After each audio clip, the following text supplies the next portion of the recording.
bien, donc nous allons passer maintenant à un exercice de version. Donc ce que je vous invite à faire, c'est essayer de faire l'exercice. Alors dans l'exercice, il y a 6 phrases, d'accord?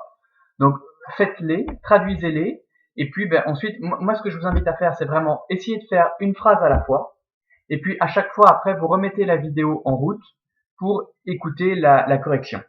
Parce que si vous faites les 6 phrases d'affilée, comme ce sont des exercices sur les propositions infinitives, ça va vous paraître extrêmement long, lourd et difficile et très répétitif.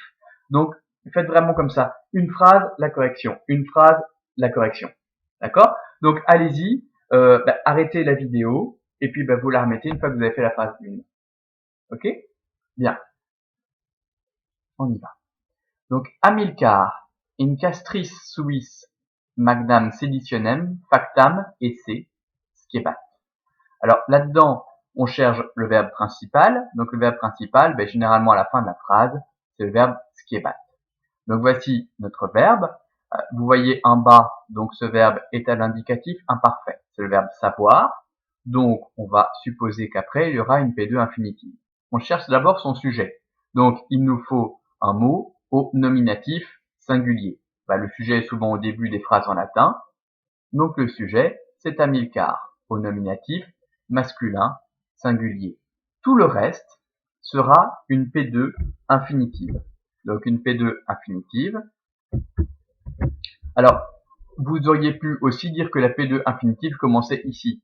Grammaticalement, je vous l'aurais compté bon. On peut dire qu'elle commence à l'accusatif et qu'elle s'arrête après le premier verbe à l'infinitif.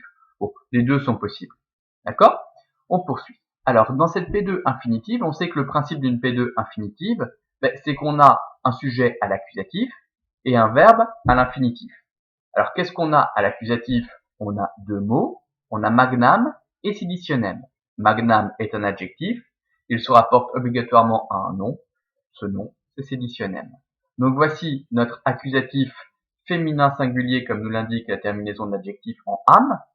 C'est le sujet de la P2 infinitive. On cherche maintenant le verbe de la P2 infinitive. Ce verbe, c'est factam esse.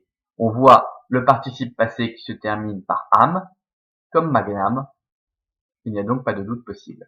Donc voici notre verbe à l'infinitif. Ensuite, qu'est-ce qu'il nous reste? Il nous reste, alors ce verbe à l'infinitif, il est composé, ce qui veut dire que il est à la voix passive. On voit qu'ici on a l'infinitif présent, ce qui veut dire qu'on a affaire à de l'infinitif parfait passif. Ok? Infinitif parfait passif. N'oubliez pas que les temps composés sont les temps à la voix passive sont les temps formés sur le thème 2. Donc tous les temps du thème 2 à la voix passive sont des temps composés. Donc si du coup c'est le premier temps des temps composés, c'est-à-dire l'infinitif parfait. Ok? Donc infinitif parfait passif, ce qui veut dire qu'il y aura antériorité par rapport à l'action du verbe principal. Comme le verbe principal est à l'indicatif imparfait, on va utiliser un temps plus ancien que l'imparfait pour traduire la P2 infinitive, donc du plus que parfait. Ici, du plus que parfait passif. Qu'est-ce qu'il nous reste? Il nous reste in. On sait que in, c'est plus accusatif quand il y a un mouvement ou quand on s'approche de quelque chose, ou plus ablatif quand on s'éloigne de quelque chose ou quand on est dans quelque chose. On regarde ce qui suit.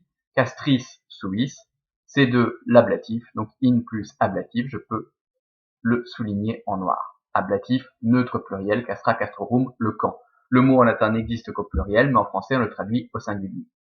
Ce qui veut donc dire, Amilcar, c'est le nom du personnage. Je vais mettre la traduction d'une autre couleur, parce que quand je mets la traduction dans la même couleur, c'est parfois un peu difficile à lire. Je vais mettre en bleu clair. Donc Amilcar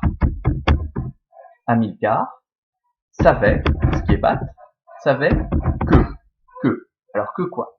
Le sujet de la P2 infinitive, magnam seditionem, que une grande révolte, qu'une grande révolte.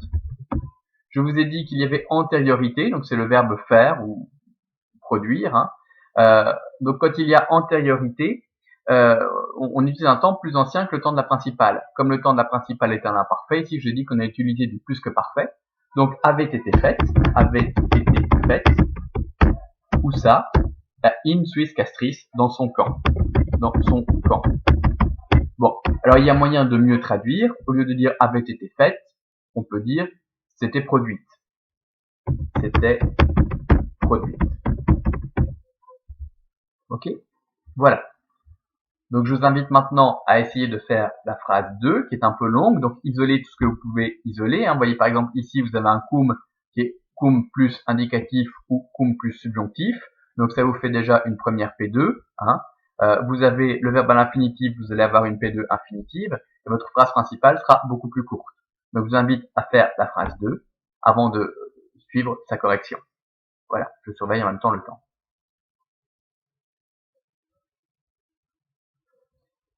Nous allons donc passer à la correction de cette phrase 2. Alors on y va, on regarde un petit peu ce qu'on peut isoler. Donc je vous ai dit, ici on a cum. Cum, on sait que c'est cum plus ablatif. On regarde le mot qui suit, c'est une préposition, donc ce n'est pas à l'ablatif. Alors c'est cum plus indicatif ou cum plus subjonctif. On regarde le premier verbe conjugué qu'on rencontre après le cum. Et on voit oui 17. Oui 17, on a l'infinitif parfait, donc c'est-à-dire le thème 2 plus IC, infinitif parfait plus désinence. Notre verbe est donc au subjonctif plus que parfait actif. C'est donc un cum historique, donc cum plus subjonctif. Donc je peux mettre un petit crochet ici, et on a une première P2 cum historique. Donc du coup la phrase principale elle est beaucoup plus courte. Elle est beaucoup plus courte puisque la phrase principale c'est Amilcar pugnam non timuit. Donc, je peux déjà traduire ma phrase principale. Quel est le verbe timuit avec le non devant? Donc, timuit avec non. Alors, à quel temps est ce verbe? Vous voyez que devant la terminaison, vous avez un U. U, généralement, ça caractérise le thème 2. Donc, thème 2 plus it, c'est de l'indicatif parfait actif. On cherche le sujet au nominatif singulier. Vous avez le choix entre deux mots, pugnam et Amilcar. Ce sera Amilcar.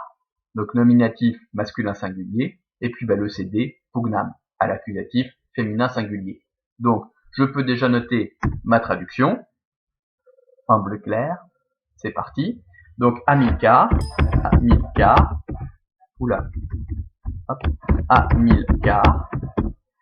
Non timuit, c'est le verbe avoir peur ou craindre. Donc, n'a pas craint le combat. N'a pas craint le combat. Pugnam, le combat. Quoi. Bon, voilà la phrase principale. Tiens, ça ne vous pas mis en bleu. Donc, n'a pas craint le combat. Maintenant, on va pouvoir traduire les P2. Alors, on regarde un petit peu ce qu'on a.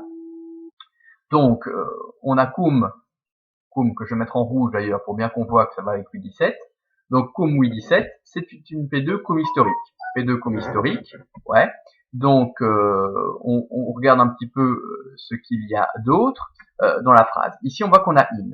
In, c'est une préposition qui exige la présence soit de l'accusatif quand il y a un mouvement, parce qu'on va rentrer dans quelque chose, voilà, ou bien in plus ablatif quand on est dans quelque chose et que c'est statique. Donc on regarde ce qui suit, somnio, somnio c'est de l'ablatif, donc in somnio, in plus ablatif, neutre singulier, dans son sommeil. Donc Amilcar, virgule, comme, c'est le cum historique, comme insomnio dans son sommeil, voilà, comme dans son sommeil, je vais remettre une virgule là, comme dans son sommeil. Bon, oui 17, alors subjonctif plus que parfait. Comme il y a cum devant, on va le traduire par un indicatif plus que parfait. Je l'ai déjà dit, quand vous avez un texte latin ou une phrase latine, on ne traduit jamais les subjonctifs imparfaits plus que parfaits par des subjonctifs imparfaits plus que parfaits, mais toujours par des indicatifs imparfaits plus que parfaits. Même en français, ce sont des temps qui ne s'utilisent plus jamais, des modes qui ne s'utilisent plus jamais, les subjonctifs plus que parfaits et imparfaits. Donc comme dans son sommeil, V17, il avait vu. Il avait vu. Il avait vu que, on attend une proposition infinitive. Ce qui veut dire que la proposition infinitive va commencer au premier mot à l'accusatif, qu'on va rencontrer, puisque le principe d'une proposition infinitive, c'est que vous avez un sujet à l'accusatif et un verbe à l'infinitif. Donc, au premier mot à l'accusatif, et va s'arrêter après le verbe. Bon, le verbe à l'infinitif, c'est esse, visiblement. Alors, sans doute kenaturum esse. Il nous reste juste un mot après, on va le prendre avec.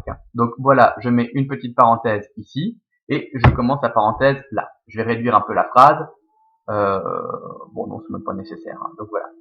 Donc, notre proposition infinitive, elle est là. C'est posterodie, kenaturum esse, syracusis. Ok?